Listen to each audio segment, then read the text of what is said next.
We are the Morning Hustle.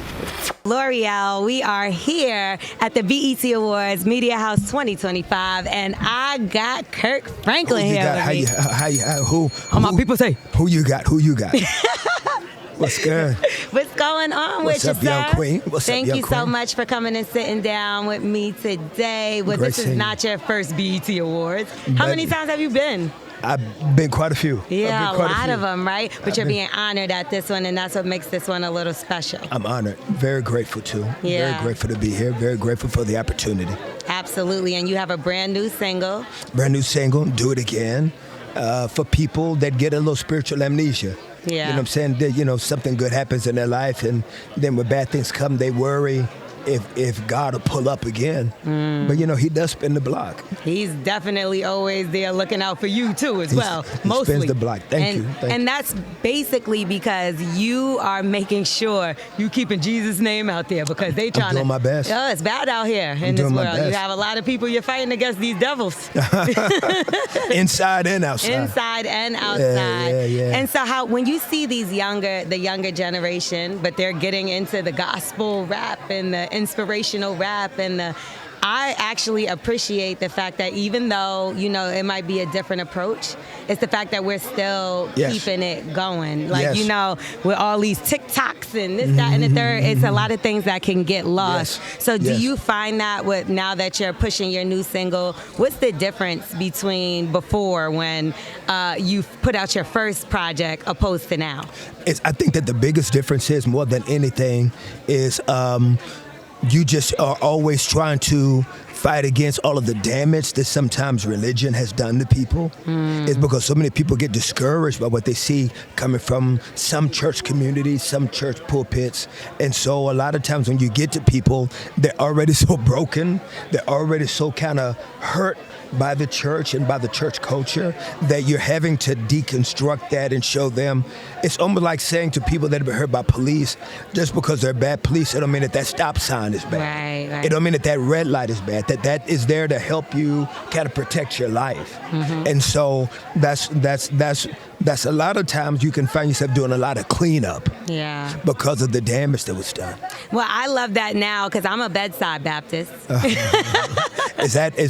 Were you like that before COVID, or was that after COVID? It's because my church is based in D.C. Pastor Keith Battles is the pastor that I listen to, and I live in Atlanta. So it's a little difficult for me to get there.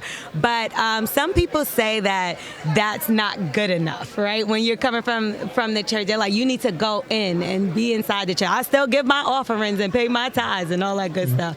But do you think that that is a disconnect that we have, because it can be on our phone, that we're not going into the church?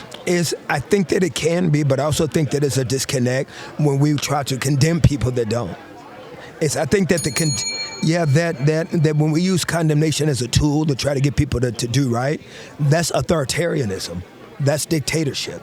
And so we must be very careful that when it comes to Jesus and when it comes to people finding their walk with him, it's got to be driven by love. Yeah. Love drives everything. Yeah. I saw a clip that went viral. I can't remember exactly who the pastor was, but he told them, lock the doors until we get this amount of money. Okay. He didn't mean it that way, but it did come across that way. But that's not how he meant it. But I just think that if we can get people comfortable to realize that the church is still a hospital. And it's not for well people. It's for people that are not perfect. It's for people that are sick.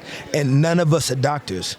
We're all patients. Yeah, I love that. You have a new series that you're starting. One that I love because when I feel like the other day I saw a clip of Woody McClain and he got very emotional, and it was almost like he had to walk off to be emotional, and to see that you have Den of Kings coming, right? Yes. And that's going to be something where you guys sit around and you dive deep into emotions, deep into what's going on and feelings. Yes. How difficult is that for you to get other people to be able to be willing to open up on camera like that? Because when we see some of our, like I said, our younger actors, they shy away when it comes to showing emotions sometimes. I think that you lead by example.